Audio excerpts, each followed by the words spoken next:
You're going to hear a lot of crazy stuff out of Russia over the next several hours and several days. You're going to hear that Prigozhin is having conversations with military commanders. You're going to be hearing stories about military commanders flipping sides. You're going to be hearing about defections within Wagner itself, of people going the other direction. You're going to hear about assassination attempts on all sides. You're going to hear about the Chechens siding with Prigozhin and Wagner or against, or you're going to hear about them going home. You're going to hear about the Russians blowing up bridges on the way to Moscow so Wagner can't make it. You're going to hear about forces gathering along the way. You're going to be hearing about airstrikes on Prigozhin because Wagner is so terrifying that the Russian military doesn't want to engage. You're going to hear lots of stuff. Some of it will even be true. Most of it won't. The problem here is that we are in an information vacuum, or something worse, that it's been filled with misinformation. So a couple things to keep in mind. First of all, there is no free press in Russia. There hasn't been for 20 years. That was one of the first things that Putin did when he took over. He removed all the satirical shows, he removed all the news shows, he removed all the investigative shows, and it became basically a one-man government and a one-state propaganda system that has become more and more and more intense, especially since the onset of the Donbass war back in 2014. So official news channels are limited, and any time a Westerner tries to get in there to do some reporting, the Russians tend to arrest them on drug or sedition charges. And in fact, you've got a number of high-level journalists that are in jail right now awaiting trial and or execution. So the normal methods of getting information are thin. Folks like me, especially since 2014, have really relied on Twitter because it's basically crowdsourced information. And there was always a battle between the Russian bots and the Russian trolls on one side and the people who are trying to get information out on the other. And when we got to the start of the war in February of last year, the bots and the trolls just went away because a lot of governments and a lot of institutions, including Twitter, did a big crackdown on Russian misinformation. But then Elon Musk took over the operation, and in the time since, he has pushed down, they had the algorithm push down the relevance of anything involving Russia and Ukraine, so it's actually below things like vaccine misinformation and election misinformation in terms of what gets brought up to the top. He's banned or shadow banned a huge number of accounts that I used to depend upon for knowing on what's going on in Kiev and Moscow. And most importantly, he's allowed the bots and the trolls to come back in force. So there's easily 2, maybe even 3 times as many bots and trolls from Russia on Twitter today. Not just that these are sources of misinformation, they're not all on the same side in this coup. Some of them are violently ultranationalist, and they tend to side with Prigozhin and Wagner. Others are clearly employees of the state. And so now Twitter has become an utter shit show of these various factions, misinformation factions, trying to shout each other down about what's going on in Russia. I don't really believe any of them. And so confirmation in this sort of environment just takes forever because, if you don't get live video, it's really hard to confirm if something's actually happening. And now we've got Elon and Putin and Prigozhin all with their own narratives of how what's going on, and keeping track of it is just going to be a nightmare. Now, this will sort out over the next several days as the reality of events on the ground overtakes the propaganda machine, and things are moving very quickly. And all of those things that I outlined at the beginning of it, those are all feasible outcomes, but obviously they can't all happen at the same time. So I will do my best to parse through them. I will try to lead with the things that I have confirmed, just like I did in the first video of this series. But it's going to be really, really messy, and there's no way around that.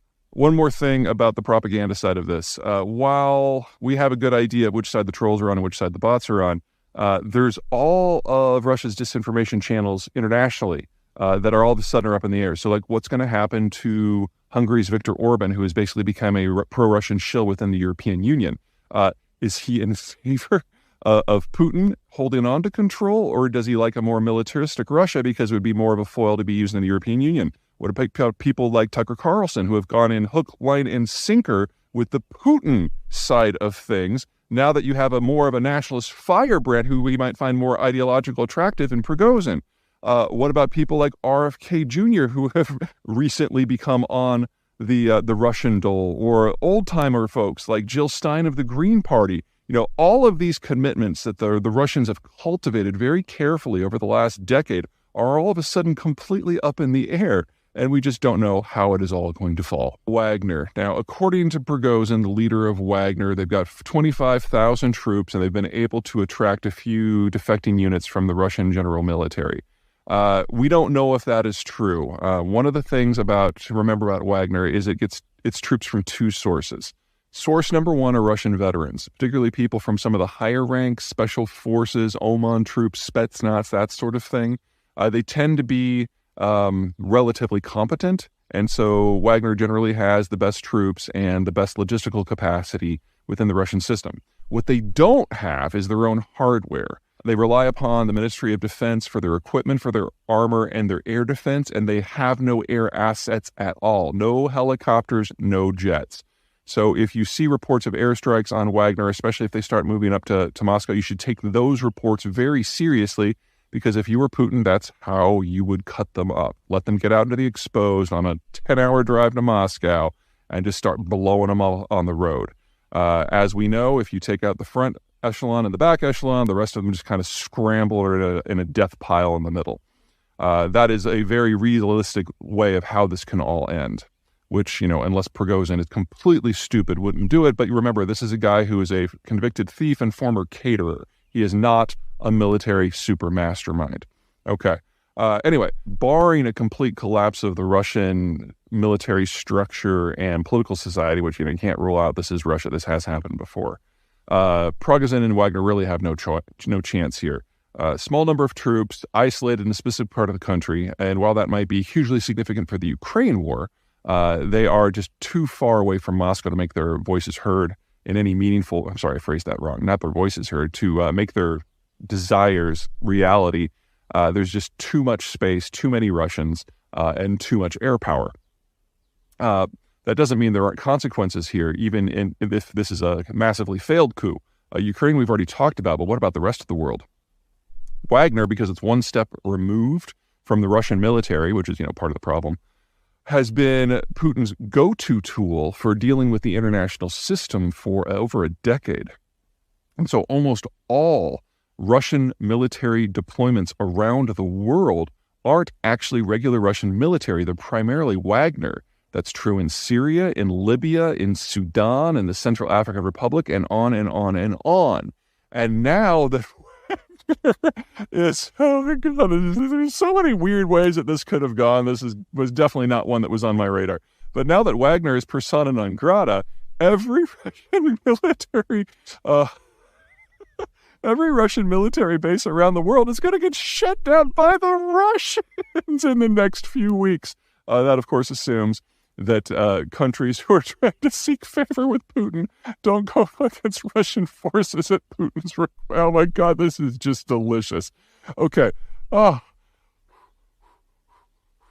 Yeah, I've got to get myself some popcorn for this. Okay, folks, the bottom line here is that Wagner's military capacity is a subset of Russian military capacity, but the personnel are different. And so now that the personnel have changed sides, you should expect to see a complete disintegration of the entire Russian global position beyond the former Soviet Union. Within the former Soviet Union, as a rule, it is the Russian military who is in the pole position. But beyond that, wherever it happens to be, it's Prigozhin and Wagner that are the face of Russian strategic foreign policy. And now that that's on the other side of a rebellion, that is going to completely die. Now, for those of you who have been worried about the long duration of Russian power, this is great, because remember, Wagner is the best troops that Russia has. It's the sum total. It's really the only place that Russian vets go to after they leave the regular military. And they are scattered around the world. They are vulnerable. They are now without supplies or fuel or diplomatic cover. They are enemies of the state. Wow. It's going to be a wild week, folks. Oh, one more thing. Big question that we don't know the answer to. There are two sources of troops for Wagner, the military veterans and also convicts that they've pulled out of prison to use as cannon fodder. Now, convicts are good as cannon fodder for offensive operations, but they're not good for defensive operations. So, and they're probably not good for sending into, say, like a city like Moscow where there's regular Russian forces either. So basically, the convicts have become a non-issue in this. And so it really comes down to the rest of the troops. Wagner no longer has the ability to recruit. All they can do is try to flip Russian regular military units. That is their only source of troops. So Wagner absolutely has no staying power in this fight. The question is, what can they do in the very, very, very short term? They have access to the military stocks around Rostov, and that's it. So this is probably either going to be a mad dash to Moscow, which would be suicidal, or a protracted defense in Rostov to draw upon the stocks where they can actually defend. Regardless of which those options are, this is fantastic for the Ukrainians, because if it's option 2, defense of Rostov, then all of that equipment is no longer available for Russian troops in Ukraine at all. If they make the mad dash for Moscow, then we have a very public, very global, very humiliating military rebellion in the heart of Russia, in which the Kremlin and Putin are the direct targets. I would expect them to win and win handily, but Russia will not recover from that sort of image. And from a tactical military point of view, if Prigozhin and Wagner are making a mad dash for Russia, then forces, the best forces that Russia has outside of Wagner, are in Ukraine. They're going to have to leave Ukraine in order to catch up with Wagner in order to defend the motherland.